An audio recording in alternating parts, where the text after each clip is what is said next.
They say hunting and fishing can be dated back more than 2 million years.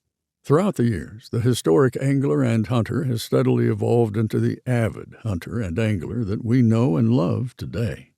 Welcome to the Outdoor Defiance podcast. As you listen, you will hear comical stories, companies talking about their products, researchers talking about their research, and overall ways to help you become a better outdoorsman. Welcome to today's episode. Hey everyone, welcome back. We're excited about this week. We have a familiar face to the team. If you guys don't know by now, this is Tristan McCormick. Tristan, thanks for coming on. And glad I got to catch you between your busy schedule to be able to sit down and talk. I've been waiting. Yeah, I know. I've been waiting for this one. I didn't know when to do it, but we asked some questions on Instagram, and people are like, "We went bass fishing." I was like, "Well, I know a guy. It's not me." So I did some recruitment. Yeah, a little. I haven't been out in a while. That's weird. I haven't been out. Man, everyone wants to do something on the weekends. I've had electrical issues with the boat. It's just been a left and right punch on stuff. So I was going to try it out this weekend. Yeah, and then weather came in. That's been a bad deal. So, but hey, we're all here. We're all safe. We didn't have any damage. So that's a positive.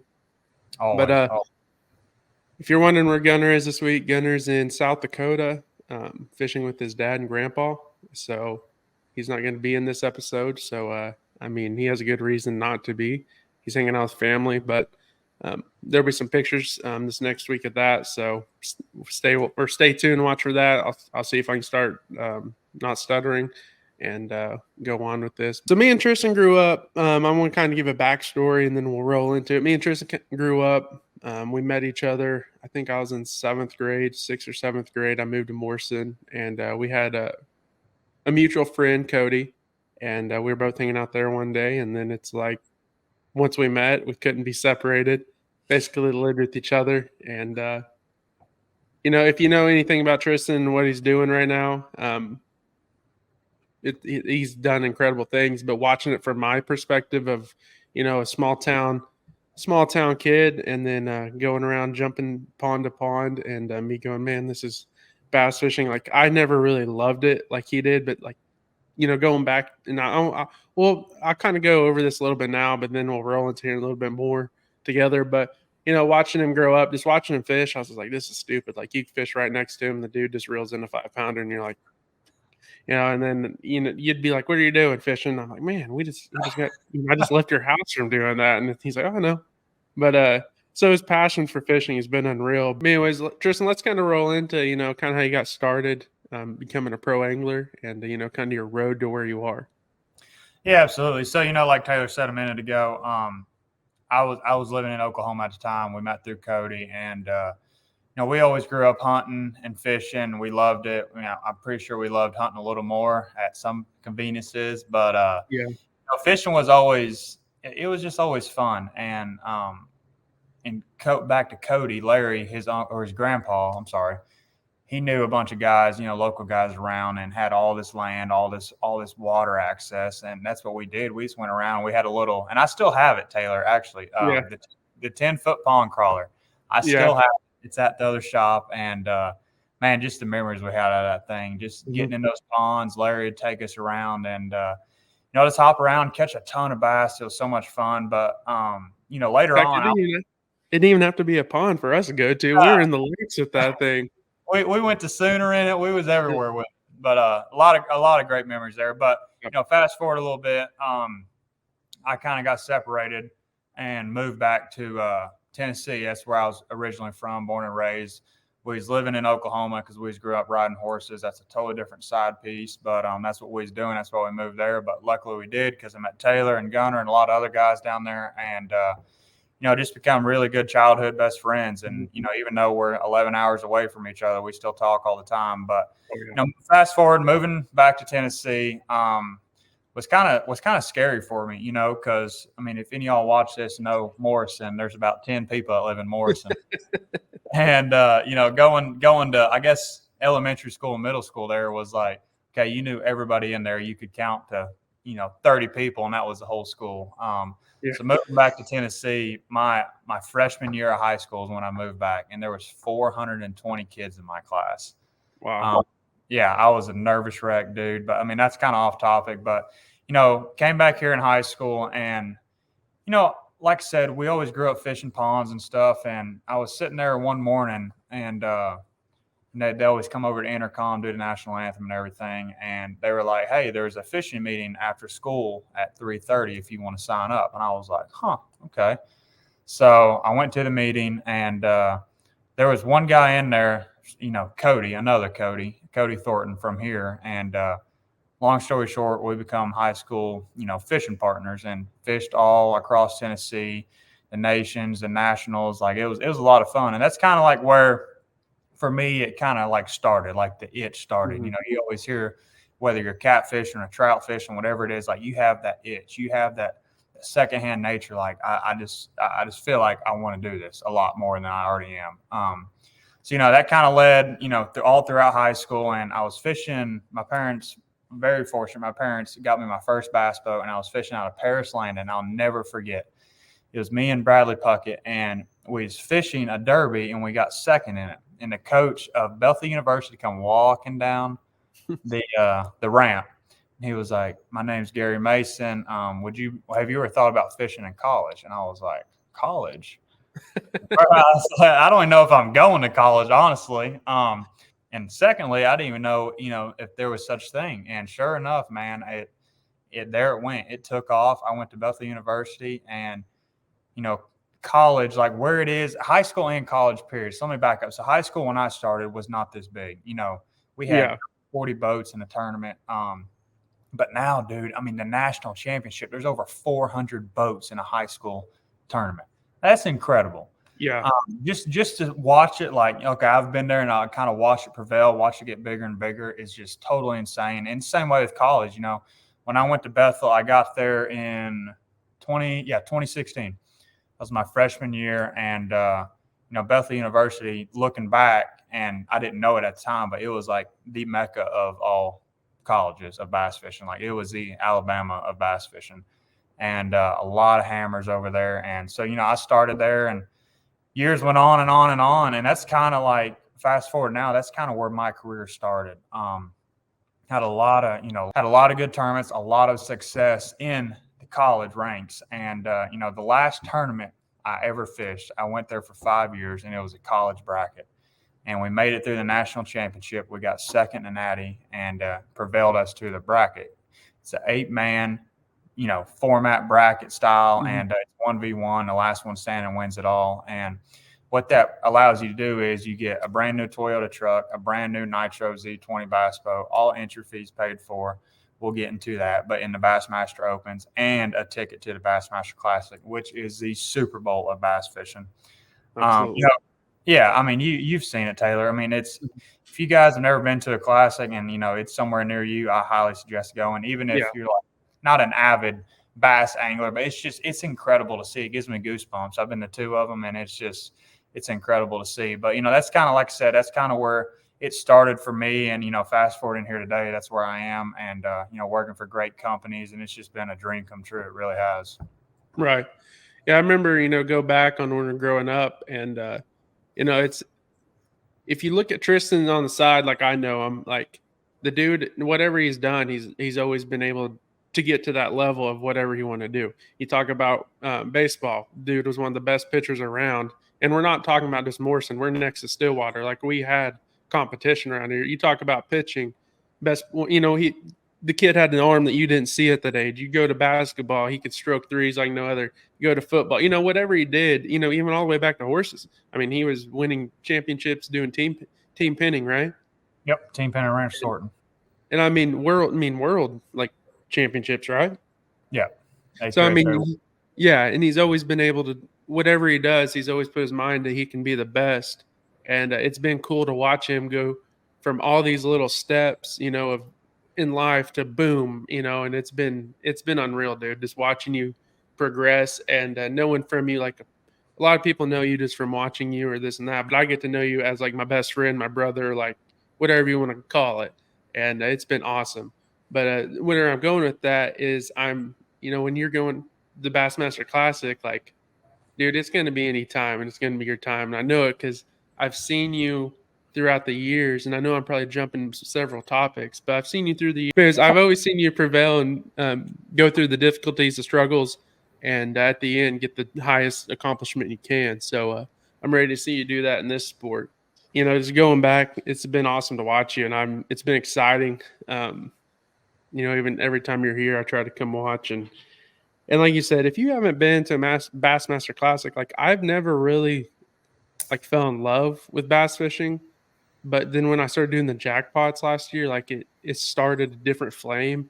Like that was fun, making it a competition, which that's with anything in me. I'm very competitive, but even going to like watching the Bassmaster Classic, like even me, I'm like, man, that'd be so cool to do. And you're absolutely right. Like if you haven't been, you need to go. Like it's unreal.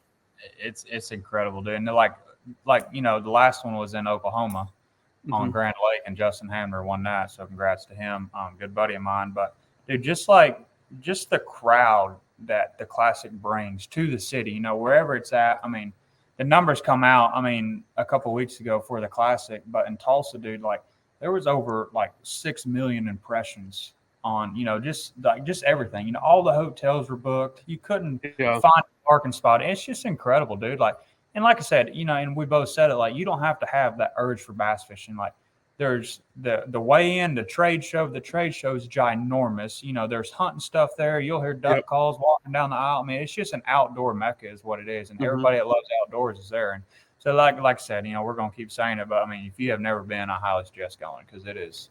Yeah, that was my first one, and I'm like, even me and Justin talked about like, man, that'd be nice to, if don't get me wrong, if you go to another one, I'm at a point in life where I'll be there, but that's not the only reason why I'd be there. Like just taking everything in, like, man, it was cool. Like there was dock dogs there.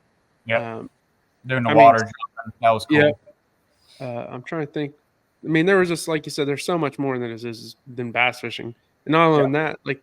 You don't know who you're going to bump down in the aisles. It's like there's so there. Phil Robertson's there. There's so many celebrities there. Of course, Bill Dance. Yep. I got to work beside him at this year's, and it's just like, dude, you look around, you're like everybody in the outdoor industry is here, whether it's catfishing, deer hunting, whatever. Michael Waddell was there. You name it, guys were there. It's incredible. Yeah, it was awesome. So, as you know, a lot of people get to see, we sit here and talk about this and how awesome that is. And a lot of people don't understand, like, there's a whole different side than just being being there, being on camera, catching fish. Like, they think like, oh, I want to be there. I want to be there. And you probably hear, well, it must be nice. That's a big statement that a lot of people hear, but there's going to be those things that aren't nice. And, kind of go over what some of your struggles, some things you have to overcome, and like some mindsets and the stress that you kind of go through with fishing. Yeah, so you kind of started the conversation right there, but anything in life you do, life is not easy in general. Whether you're working a 8-to-5 job or whatever it is, and people look at me and like, oh, you just fish for a living, that's easy. And here's what I'm gonna say: come join me on the road for 1 week and tell me how easy it is. Just the discipline. I'm married now. I got to be away from my wife and my family, and man, you have no idea like how bad it sucks. I love my job. Do not get me wrong, I love it. But when I got to leave this home and I'm leaving my wife here, like, dude, it kills me. It really does. And we don't have kids yet, but hopefully one day my goal is to make it big enough to where she can quit her job and travel with me, because that's what a lot of the top tier guys do. But this life, it's amazing, but it is, I'll put it up with anything. It is probably one of the hardest ways, to make a living. I guess you could say it like that. The miles I travel 50,000 miles a year. And here's another thing too, guys, the amount of money this takes, and there's no way I could do this. I'm partnered with Strike Kangaroos. There's absolutely no way I could do this without them. They're the ones that I got to thank each and every day to allow me to come out here and do this and chase my dream. But, that's a whole different topic. But, the pressure you put on yourself, the pressure going into a tournament saying, hey, I've got to, cash a check to feed my family, man. There's so much of that going on in this industry. Everybody just watches us on TV and like, oh, they're living the life, they're reeling in bass. Well, he just won that tournament. He's rich now. Well, you didn't see the last 7 events where I finished in 150th. You know what I mean? And didn't get a check and just, at the bottom of the glass. And, Swindle, I'm sure a lot of you guys watching this, Gerald Swindle, you probably know him, but he's one of my best friends. And I know I've got to come really close to him. He's, PMA is his biggest motto. And, man, it's so true. Positive mental attitude is in everything in life, whether you're fishing, whether you're hunting, whether you're, working a desk job or a construction site, whatever it is. If you don't have that positive mental attitude going into work each and every day, you're going to be miserable. Oh, absolutely. Even if you think you're living your dream job, you know what I mean? And, we're not guaranteed every day on this world. God's got a plan for all of us. And, I just try to live each and every day like it's my last and, just enjoy it. Even sitting here doing a podcast with Taylor on Outdoor Defiance, like this is fun to me. And I just really think that gets overlooked a lot. And but I kind of got way off topic there, but this sport of bass fishing, man, it's not as easy as it looks. It's not all rainbows and butterflies. Like I said, you got the money aspect in the back of your head, the time away from family, and just the gruelingness and how big of a ladder you got to climb to get to the top is incredible. And we'll kind of hit on that in a little bit, but you start from high school to college to the opens to the elites, and then you still got to stay in the elites. And then of course there's MLF and totally different deal. But man, it's just it is crazy, and I'm just very fortunate enough to be able to come out here and do this every day. Yeah. So when you go through some of these struggles, you said you keep the positive mindset, but what are some other things you do to kind of, if you're having a bad day or not having a good time on the water, what do you kind of tell yourself to kind of push through those moments? So I got a sign on my shop right here that says living the dream every day. And I got it written down on my boat too. And I have another thing right beside it that says have fun. If I'm not having fun, I'm not doing my job, and I look up here at this sign each and every day when I walk out this door and it says living the dream every day. Like, man, that's what you got to remind yourself. And, another thing I do is when, I'm 15 hours away, from my wife, I'll call her and I'll just be like, hey, having a terrible day. I'm pissed off, and then she'll go through the steps and basically I'm crying at the end of the day. Like, man, come on, don't make me do that. But, it takes a village to be able to do this. Not just my wife, but my mom and dad, my grandparents, friends, family. Like, I have a lot of people backing me, and to sit back. And here's like where the pressure builds up. Like, I want to do good for all my family, my wife, all my friends, you guys. I want to do that. But like, it's the times where it doesn't happen. Like, okay, they still have my back. You know what I mean? Right. Like, yeah. But it's just hard for me to do that. Just like you said it earlier, we're so competitive. Like, all I want to do is beat these guys' brains in and just win every tournament. And that's just irrelevant. Like, it's not going to happen. The sport I chose to make a living at it's not going to happen. You're going to do a lot more losing than you are winning. So you better become a dang good loser before you become a good winner. Yeah, absolutely. Yeah, I do a lot of those coyote hunting tournaments, and all the time you'll be having a good day, and you're like, oh, I got this in the bag. I'm going to show up and win this. Get humbled real quick. I have never won first yet. And there's some days I'm like, I can't be touched today. Like, whatever. We're having one of them days. And then there's always 3 people. Like, I've been in the money a couple of times, but last few times when it's like when I go there and my mindset is all about being in that first, second, or third place, those are the times I don't win because I'm not taking in the day we had and the moments we got to be out there that we're actually able to, go out there and hunt with all of our friends. But it's the times I'm like, oh, we did pretty good. And then we show up and it's like, oh, wow, we got a check. And it's like, that's awesome. Just paid for our gas and half of my snacks, But exactly. But, and it's the same way in bass fishing, dude. Like, I'll go into tournaments, like putting a tons of pressure on me. I got to catch them to move up in points or whatever it might be. And me and Cody Meyer, I travel with him. He's one, that's my dude. But we always say, like, dude, like when we don't care, like, heck, I don't know if I'm going to get a bite today. Yeah. We'll freaking come in both top 10. Like, it happens all the time. Like, it's almost like you don't really want to care, but you still have to because it's the mindset, it's the competition. But it's like, dude, if you just go out there and just wing it, like coyote hunting, you go to another field you've never even been to, got permission on, hadn't been there in 5 years. You roll up and there's 3 yotes sitting in there and you kill all 3 of them. You know what I mean? It's just the cookie crumbles like that, and it's crazy. I mean, it happens in everything, literally everything. Yeah. Well, that's, another thing you're talking about is having the right mindset. And, this year, I've gone through it, self-filming is very stressful. Like I never would have thought it was. I've always thought it was fun. And it's like, you always got to, you pretty much whatever you're doing, like if you're fishing, you got to catch the fish twice because you got to have it on camera. If you're hunting, you got to harvest the thing twice. It's just constantly a battle of make sure it's on the camera. If you don't get it on the camera, then you just wasted your whole time up there. And I hate to say it like that, but people do not want to watch a story of leads up to it and then it cuts out and then it's like, oh, I got him. You're holding. People are like, well, that was a waste. I mean, Exactly. not all the time, but majority of the time. And and I've learned, like, even through hunting, like, we just moved and we're about an hour and a half from where I'm originally from, where my hunting ground is, where everything is. And it's like I've started to do stuff where I'll take breaks. Like if I go in there and I'm starting to get mad, and even like me and Justice will sit down and talk about, or she'll be like, hey, maybe we should take a break. And if she says that, or I catch that, then I'm like, I need to. And like, for instance, this last year, like I love to waterfowl, or I love to duck hunt.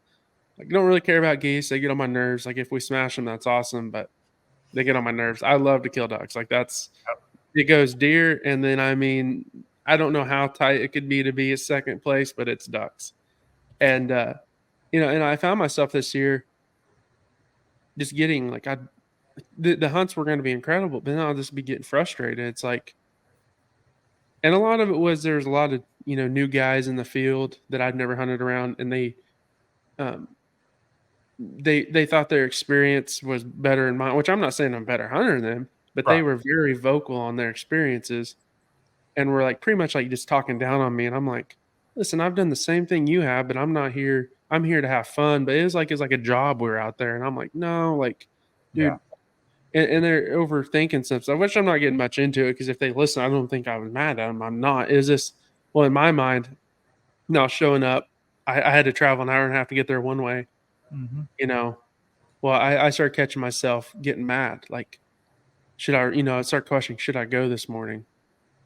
And right then and there, after I caught myself doing that, I was like, I'm not going. I'm going to take a break. And I turned down some of the best hunts. I mean, they went out there, killed 10 and 15 man mallard feed, or 10 to 15 man limits of mallards on feeds and stuff like that. And I was just like, my mind is not there. And it's the craziest thing to think of, because it's hunting. But man, when it becomes like that, it becomes like a job, and it's just not fun. And I've done that in the deer season. I've been middle of the rut, and I'm like, if I don't wake up and I'm not excited to go, I just go back to sleep, because it just kills my mood, and I'm not going to do it. And that's I know you can't really do that. You can't wake up and be like, I'm not going to fish today. Yeah, I don't want to go. Yeah. So I know it has to be a struggle, because my stuff is all hobbies and yours is your job. So being able to take that time and be like, all right, I need to talk myself down from absolutely hating the day.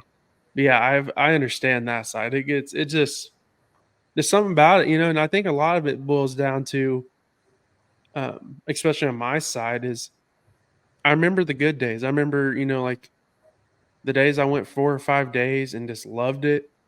And it's like, now I'm getting older. I'm the old guy out in the field, and I'm tired, or I'm sore. It's like, and I just think about the good days that we went out there for 5 days in a row, and just up at absolutely 2 o'clock in the morning.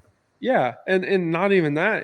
We had, when we were kids, we pulled into places and hunted it and waved at the guy when he fed his cattle. Now you do that, you're getting arrested. Like, and that's what I think about all the time. It's like, man, it's not the way it used to be.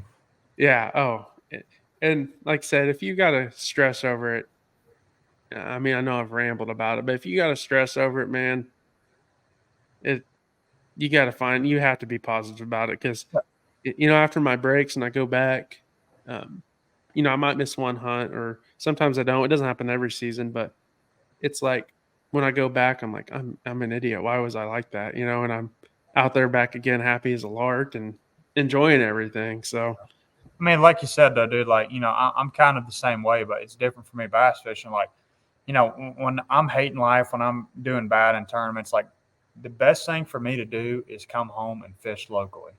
Mm-hmm. Like, so, doing something I grew up doing. Like I posted on Instagram today, we went fishing Tuesday night or last night with 15 boats and we won. You know how much freaking fun that was, dude?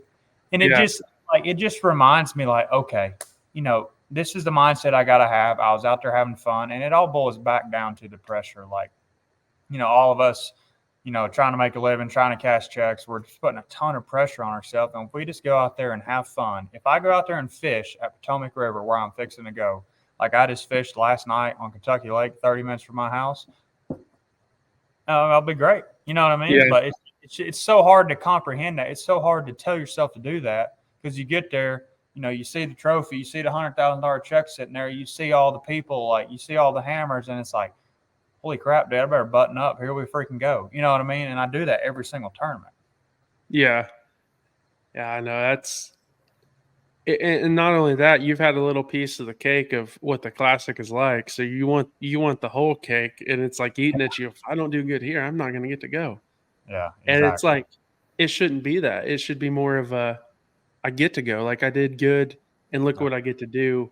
But, if you don't get it this year, which that's everyone's go-to, there's always next year. But honestly, there is. I mean, if you don't have a good year, swallow it. Take your butt beatings and take it as a lesson and move for next year. So when you go back to those places, you remember what you did wrong. Exactly. And don't do that again. And that's what I've done. It's human nature. It really is. Yeah. Yeah.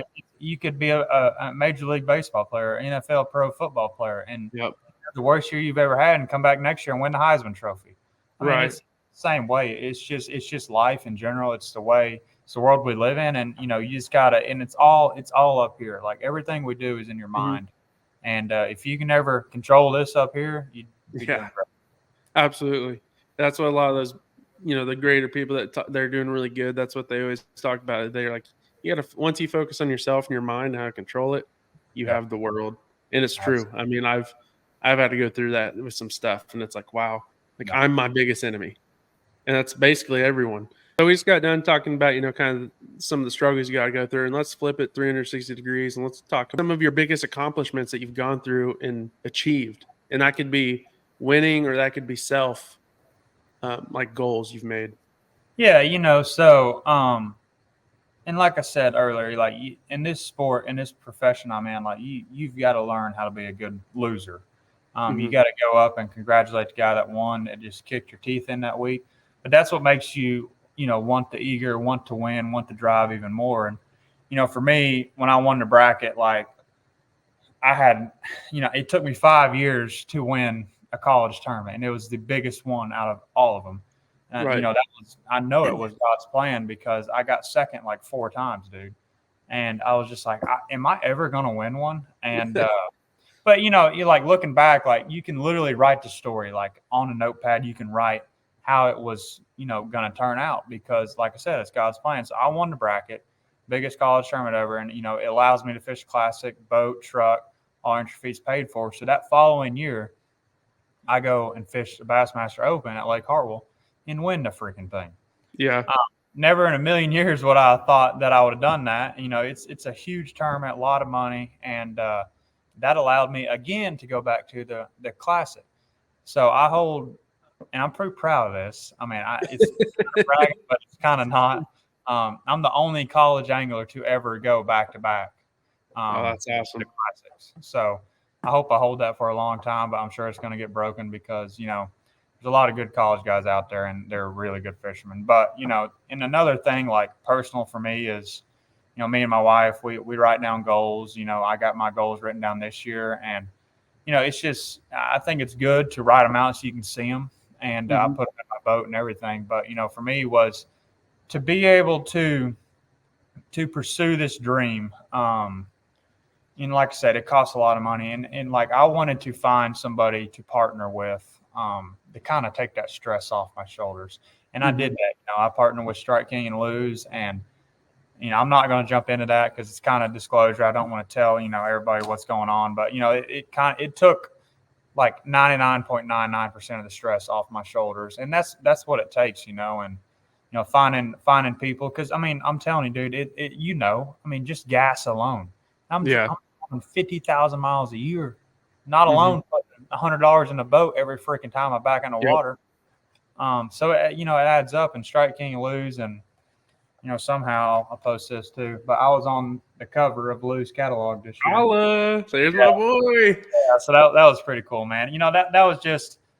I mean, dude, it's just such a blessing to be able to work for Strike King and Lou's, and Rather Outdoors is who owns Strike King and Lou's, and I'm getting Outdoor to find some catfish rods too by Quantum. Yeah.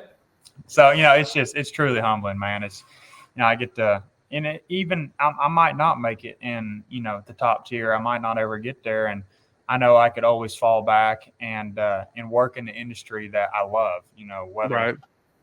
I go work for Strike King and Lou's and be, a Lou's dealer or whatever it might be. it's still in the fishing industry, and that's what I wanted. Like, I don't ever want to work a day job or, 8 to 5. It's just, I just love the outdoors too much, and so do you, Taylor. And it's just, I don't know, man. It's truly, it gives me cold chills talking about it. It really does. Let's take a break from this podcast and talk about some awesome products.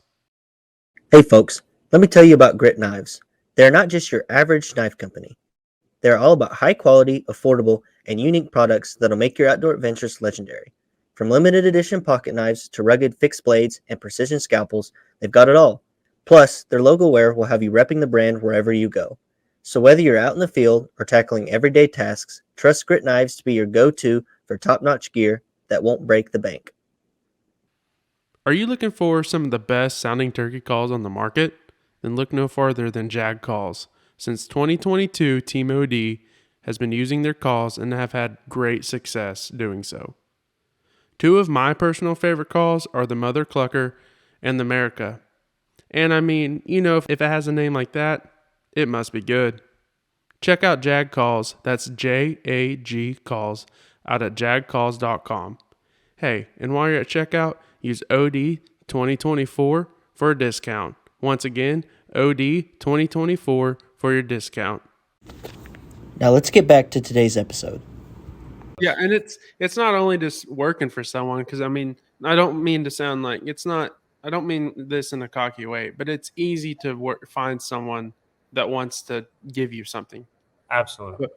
And this is what we're learning. We're not getting like all these offers, but there's or anything, and I'm not looking down on anything, but there's a lot of people that want to offer you stuff that when we weren't doing this, they weren't reaching out to us. And like, I was literally trying to message them, hey, let's do this, or we should try to do that. Like, I wasn't trying to get free stuff, but I want to learn about their product. But now, since then, it's like they reach out, and where I'm getting to is, it's not, you can always find the people. You can always find someone to give you something a little free or a little discount, but it's when the people believe in you is when it changes you. Yep. And that's what, we've had people reach out, two of our sponsors for this podcast. They believe in us. We've worked with them for 3 to 4 years. JAG Calls alone, I mean, running their calls without anything. And we started this, and we both started talking, and he was like, hey, I think it's time to make the move. And I was like, what are you talking about? And it was, we want to sponsor this podcast. And I was like, and I think about getting chills, but it's like, those are the people that have my back. Like, if we stop today, since day one. Yeah, well, it's like, if we stop today, they're still going to see what we do. They know that we do the veteran hunts. They know that we do all this stuff. They don't just see our face on here and saying this stuff. Or promoting them for free. It's, hey, they believe in our product. They believe in us. Like, let's go to war with them. And that's when you learn who has your back. And that's when it even pushes you further. Yep. And who knows in 10 years what that's going to lead to.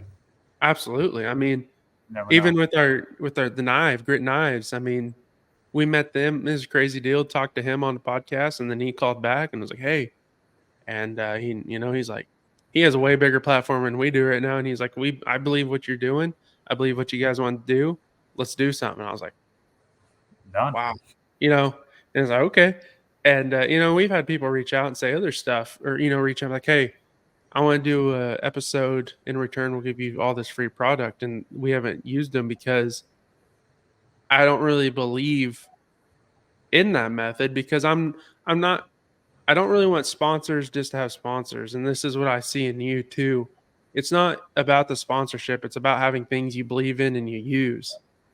So I couldn't tell you how many like mineral companies, it's all sorts of these companies reaching out. Well, they see it as free advertisement and they can give me a couple bags of supplement and move on, and I'm like, no, I've never used it. I don't even know what's in your stuff. I want to know. I want to use it for 2 years, 3 years to see if it actually works. And then we can talk. And a lot of times they're like, well, I don't want to do that. And I'm like, I'm sorry, man. like, and so that's what, go ahead. You got to watch yourself too. You got to watch your Yep. brand. My brand's myself and your brand's Outdoor Defiance. Like, we care so much about our brands. Like, all you have in this industry, whether it's the hunting industry or the fishing industry, is your reputation, your name. Yep. That is all you freaking have. And if you ever burn that bridge, everybody thinks it's a big industry, dude, but it is not at all. Yeah. Oh yeah. One wrong move, and it's crazy. I just went through this. I don't really want to get personal like about us or about me, but we just went through it. We had someone leave a bad review and we're talking about me because I was being they said I was being too cocky on there. Well, I come off sometimes. I'm very sarcastic. Like all my friends know that I'm very sarcastic. If I know I'm talking, if I know something, like if I know about something, I'm going to express I know about it. But if I don't know about something, I'm going to express I don't. And that episode that he talked about, I did the exact same thing. I literally said, I don't know much about this, but this is how I look at it. But then we started talking about something else I knew about. And I was like, hey, I know the research, blah, blah, blah, blah. And then I get a review left on someone else's podcast saying how I'm arrogant and all that. And it's like, what did I do? And that's what talking about. Well, that caused, a whole different deal. But it's just like you got to watch yourself. Cause even though that, me, the person that is listening or watching this doesn't know me. And, we're not like, if I say something rude to Tristan, we're probably going to smile after it. Cause we know it's just how we roll. We're hard on each other, but it's funny. So, I definitely, you got to watch yourself. Cause, and that goes into who you get on the podcast, who you post, what you post about. Because if you have your opinion, it's going to hurt the million other people that don't have the same opinion. You keep two things in this industry you stay out of, and that's politics and drama. Yep. Or politics and self-opinions. Don't ever put your self-opinion on there because it'll get trashed. Yeah. And that's what cracks me up. Like that comment went to the only place that you can't see who posted it. And a lot of times I'll reach out and want to talk to him about it because I'm like, hey, this was a miscommunication. Like you read me wrong. Like, okay, let's talk about it. Because I'm a huge fan of people. Like I want people to do good no matter what your walk of life is. Like, a lot of people deserve 3 chances and that's the way it is. But anyways, enough about that. So, and going on, let's since you brought it up, kind of, it might be a little too early, but we can go back on stuff. But kind of, what are some of the drama you guys are seeing now? Because I mean, you're seeing it everywhere. I mean, anytime you look it up, it's there.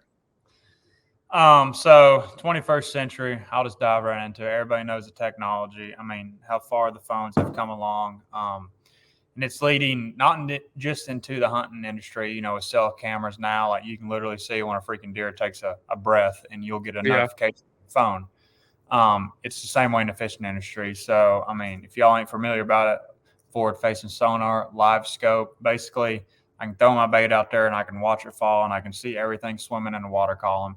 Sounds super easy, but it's not. But here's the thing that's happening. All the guys that are my age, all the young guns, we're getting hated on because, well, we never grew up fishing the bank, yada, yada. I mean, just going on and on and on. And, it's all the older guys complaining about it. And look, I get it, man. The OGs, that built this sport, the Rick Cluns, like literally everybody that built this sport, kudos to them. Those are the guys I look up to. But, man, don't – and I can't believe I'm diving into this, but – I don't even know how to say it, man, because I don't want to say it the wrong way. But, it's almost like, those guys that was in their generation. This is a new generation. There's a totally different generation of fishermen coming that are really, really good with their technology on the boat. And, why would you be at a disadvantage and not use it? Why would you not want that to help you compete?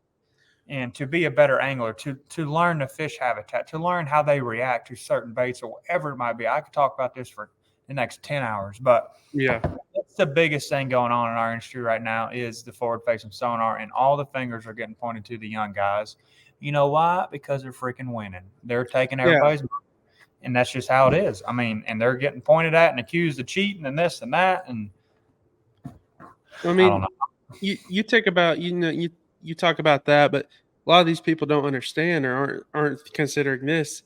A lot of the older guys, I mean, they had that time's live scope. The little tickers, like all the fish finders, have evolved. I mean, a huge advance in the last 4 or 5 years, right? But you're telling me those guys, when they came in, they didn't have the best technology out? You know what I mean? It's like, don't play that.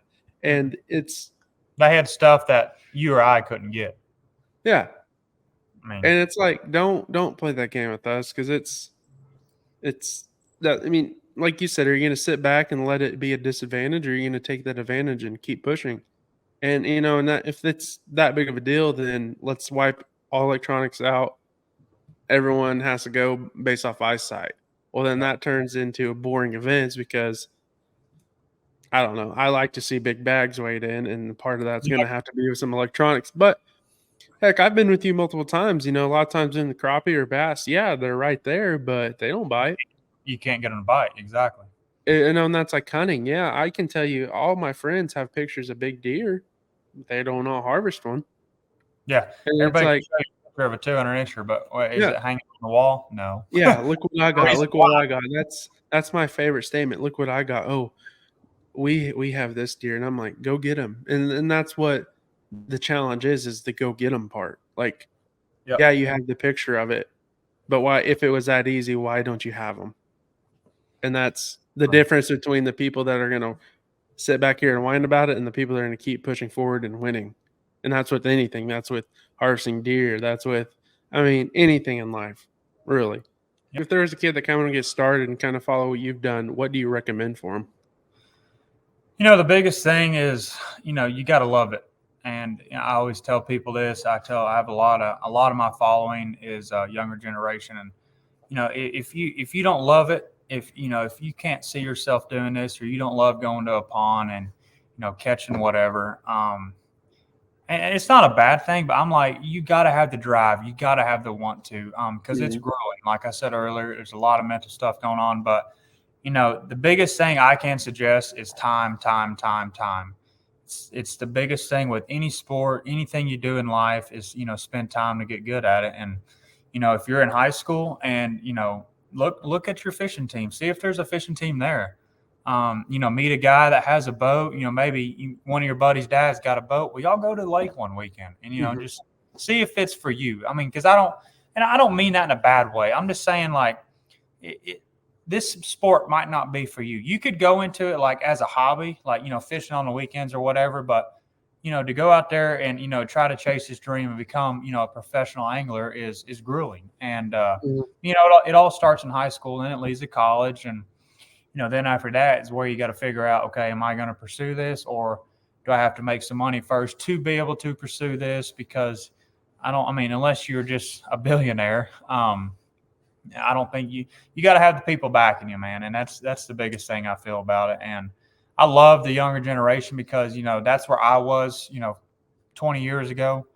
And I love watching them come. I've watched little guys come all the way up to college. Now I'm like, dude, I literally remember you when you were like a junior in high school. And it's just cool to watch that. It really is. But, like I said, that is the next generation. That is the next best anglers coming. So, I want to try to be a model for them. I want to leave a footprint for them, how I got there, because nobody in my family knows a dang thing about bass fishing.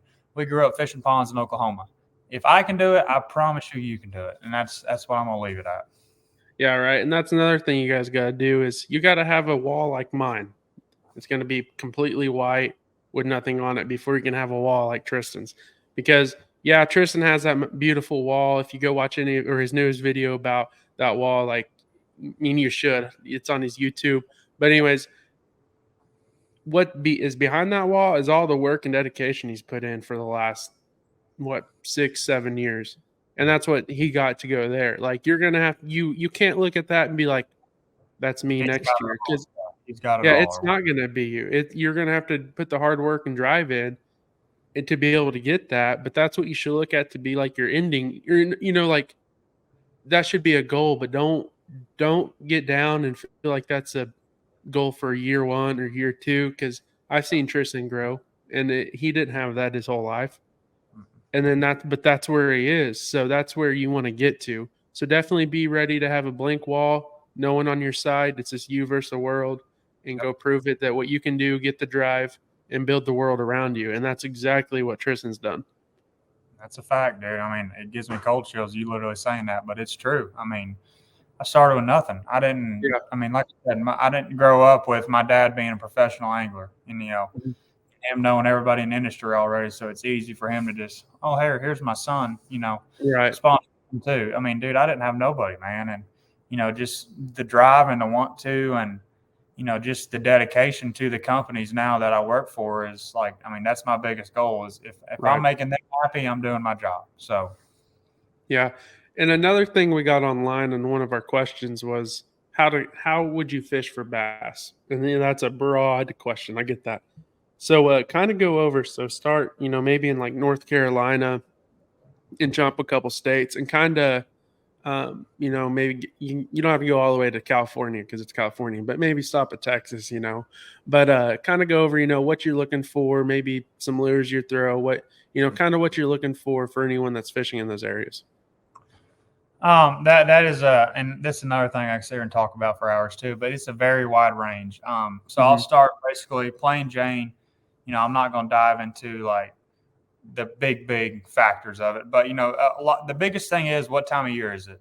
Are they pre-spawn? Are they spawning? Are they post-spawn? Are they offshore? Is there a shad spawn? So that's a big deal. Like, Tennessee right now, this region of America, it's getting super hot. Same way with in Oklahoma. It's getting super hot. These fish are sliding offshore. They're post-spawn, just got done spawning a month ago. So they're sliding offshore, feeding up. They're going deeper. Ledges is what we call them here. But, in South Carolina, the fish are post-spawn, and they're going to the shallow points and feeding on herring. I mean, every lake varies. Every state varies. But, in Oklahoma, like, they're doing the same thing that they're doing here. They got done spawning a month ago. They're sliding off a little deeper. Now they're probably going to be on brush piles, wood or whatever it might be in that 15 to 25 foot range. Because they don't have Oklahoma. You guys don't have a lot of current like we do have here. Like I said, guys, it varies every state you go to. You got current, you got tide, you got 1,000 different factors. But I mean, we'll just focus on Oklahoma. Deep brush, deep wood. And, even in the morning, there's probably going to be a topwater bite in the hot months, but you're only going to have, the first, say, 30 minutes to an hour to try to catch one on topwater, just because it gets so hot during the day. And, but, if I go to a lake I've never been to, I try to keep it pretty simple. And like for me, I try to figure out what the fish are doing. And that's where the pattern comes into play. As I progress throughout the week, I can just start, clicking and breaking down the lake farther as I go. But, I always start on points. I always start on main lake points. I can throw a crankbait, I can drag a jig, I can drag a worm, whatever it might be. And if I get a bite on that main lake point, I can kind of be like, okay, so they're past, the pre-spawn spawn area. They're coming out to the main river. And if I don't get a bite, say I don't get a bite on a main lake point, I'll slide into the creek, maybe fish a secondary point. Okay, I get a bite. Okay, maybe they're pre-spawn, or maybe they're post-spawn working their way back out. If you go all the way to the back, you could see a bed. That'd be spawn or whatever it might be. There's a lot of different factors, but that's kind of like short and sweet how I break it down. I start on the main lake points, and I'll work my way into the creeks, and then I can kind of judge on, okay, maybe they're, like I said, post-spawn, pre-spawn, whatever they might be, and then roll with it from there. I know you told me you kind of had a long break from your last tournament to now. Kind of what for going forward, what's your goals, and what are you going to try to accomplish this year? So this year, so I'll back up a little bit. So last year I fished a ton of events. I fished Major League Fishing and Bassmaster. Those are two different circuits, two totally separate different tiers. But, this year I kind of went all in on Bassmaster. And for me, like as an angler, for myself, my family, that's where I feel like I need to be. That's where I feel like I see myself in 20 years. And, of course, the Opens, anybody can fish them. It's more like an amateur level. But that's the road to the Elite Series. The Elite Series is the top tier. It is the mega of mega. That's how you get to the Bassmaster Classic every year. So my goal this year going into it was, to qualify for the Elites and win a Bassmaster Open, because again, that qualifies me for the Classic in 2025.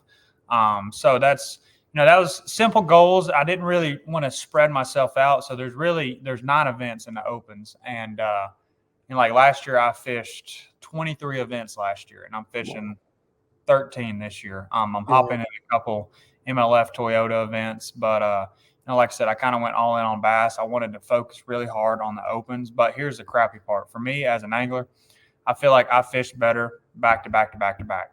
Because if you have one bad event, you're rolling straight into another one. Brand new field, brand new lake. You can start over. You can get over that bad juju real quick. And I feel like that's what I've been struggling with this year. I've had a couple good tournaments, nothing crazy, cash some checks here and there. But when I have a bad one, like the last one I had a bad one, and our next one's not till another month and a half. So I've been home. I'm like, I'm just thinking about like, okay, so yeah, I did terrible last event. So, and you just sit here and ponder on it. But, and a lot of guys like it like that. I don't. I just feel like for me, I like to fish a lot of events, which I truly did that for myself, just to be all in on the Opens, and for my wife, because we just got married this year, and I didn't want to just run off and leave her for a bunch of months. And so, and that's the sacrifice I took, and maybe next year I hop in a lot more events, fish around a lot more. But, you see guys going from lake to lake to lake to lake to lake to lake, they don't have a wife. They don't have kids. They're by their, they got family, right? It's totally different. But they don't have somebody at their house, like at their home together, waiting on them to get home. So they can just go event. And, but maybe next year, like I said, hopefully I can qualify for the Elites this year, maybe go into next year. It ain't looking too pretty right now. I'm going to have to step it up a little bit, but it can definitely happen. Goals are achievable. Anything's possible. And that's the biggest thing I can leave for the younger generation. I'm trying to push that is, one thing is to never give up, never lose focus on where your sights are faced. Write your goals down, look at them each and every day, because you're not going to accomplish any of them if you don't write them down, because you're going to forget what they are. One of my goals this year was to be a good husband. And, I'm really trying to focus on that. And, there's more to it than just, hunting or fishing. Like, write your goals down, write your personal goals down. Maybe, I want to win a softball game, whatever it might be, and just, if you don't write them down, they're not going to happen. So that's something I want to really try to push, and I'm trying to share to the younger generation. Yeah. And kind of, you don't want to just win the Bassmaster Classic every year, because those aren't, that's a goal. They're irrelevant though. Yeah. But you're going to have to put some stuff in place that you can get, because if you continue to let yourself down, they're not really goals. Goals are made to be reached. Yeah. And some are harder than others. But if you're training yourself to not reach them, then you're building yourself to fail. And I hate to say it like that, but it's true, because every year, what do I want to do? I want to kill a 200-inch deer. Have I ever killed one? No, I've been a 1/4 inch off. So if every year, I want to do this, I want to do that, I would eventually, it wouldn't work out. And another thing I think is important to go with this is be ready for setbacks. Earlier you said you didn't want a 9 to 5. I've never wanted a 9 to 5. I took one of my first 9 to 5 in a long time, which I get my Fridays off, but I'm still in my mind. My goal is how to get out of this situation, how to get, I had to do it now because I had a minor setback. We relocated, which has been great for a lot of other reasons. But one of the downsides was I'd had to go get a 9 to 5. And you got to be ready to be able to fail, and then take that failure, get your lessons you learned, and move on. Don't just sit back and settle. Keep pushing yourself, because that's the way it is. It's like a roller coaster. You got to go up, you got to go down, you got to go up. That's where a lot of people fail. What you just said, you took that setback. You worked a 9 to 5. A lot of people would give up right there. Yep. You cannot give up. You got to PMA, positive mental attitude. You got to keep trucking. You got to keep trucking. And like you said, you're already wondering, okay, how in the crap do I get out of this job? You know what I mean? So it's everything. It's not just fishing or hunting. It's in every single thing you do in life. So that's, I'm glad we're talking about this because it needs to be said. This is something that don't get really talked about a lot. And another thing is there's always going to be people around you that seem like they have it easier. And that's fine. And some of them are going to be way younger. Some of them maybe just learn how to walk. But that's fine because when it's your time, it's your time. And that's something that you just have to be ready for it. Because, going back I'll even bring up when we started this, me and Gunner and Tanner at the time were like, what do we want to do? All right, let's do this. And we did it. Gunner shot the deer he did. We blew up. And then we spent the last 4 years tiptoeing around trying to figure out what to do. Granted, we've lost a lot of footage on the deal, and we've lost a team member on the deal, and we've had to learn when there's a curve on the road how to take the curve because guess what? There's going to be another one somewhere, so you got to be ready. And and then we started the podcast, and here it's like everyone's like the outpour that we've got, so you got to be ready to take those setbacks because usually the leap from the setbacks are better. But you also can't worry about the people around you because I know people that started when we did. They're a lot bigger than us. They have some huge sponsors, and that's great for them. Like I said, I'm happy for everyone. But you got to get ready. You got to be ready to sit back.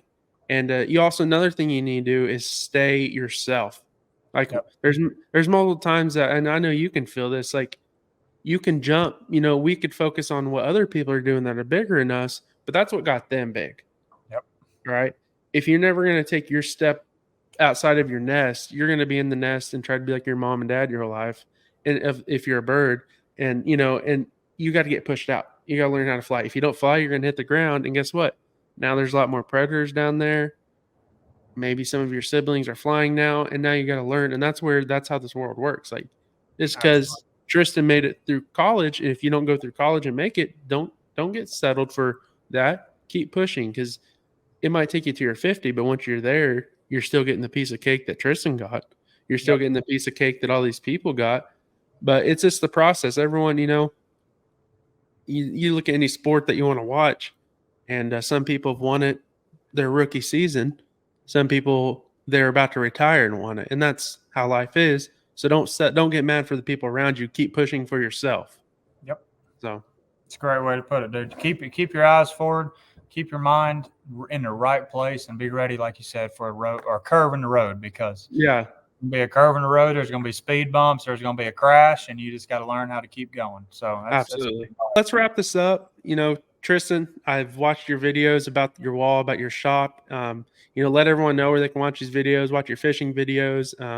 Give out your Instagram, your Facebook handle, and anywhere people can reach out and find your content. Yeah, so another goal of mine this year was to really grow YouTube, and it's taken off really quick, taken off a lot quicker than I thought it was. But all my social media, YouTube, Facebook, Instagram, it's all McCormick Fishing. Very simple, all one word. And YouTube, we're posting 2 videos a week. We're doing a Tackle Tip Tuesday, and then we're doing a Friday video, whether I'm fishing tournament or whatever it might be, a shop video. I just did my shop video, so I highly suggest you go check that out. Yeah, it's awesome.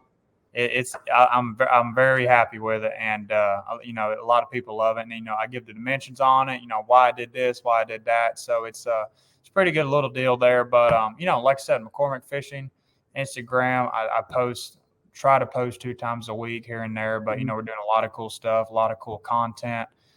You get to see a lot of behind the scenes stuff. If you're a big fisherman, you get to see a lot of behind the scenes stuff with Strike King and Lose, bait designing, rod designing, prototypes, whatever it might be. So it's a lot of fun. I enjoy doing it.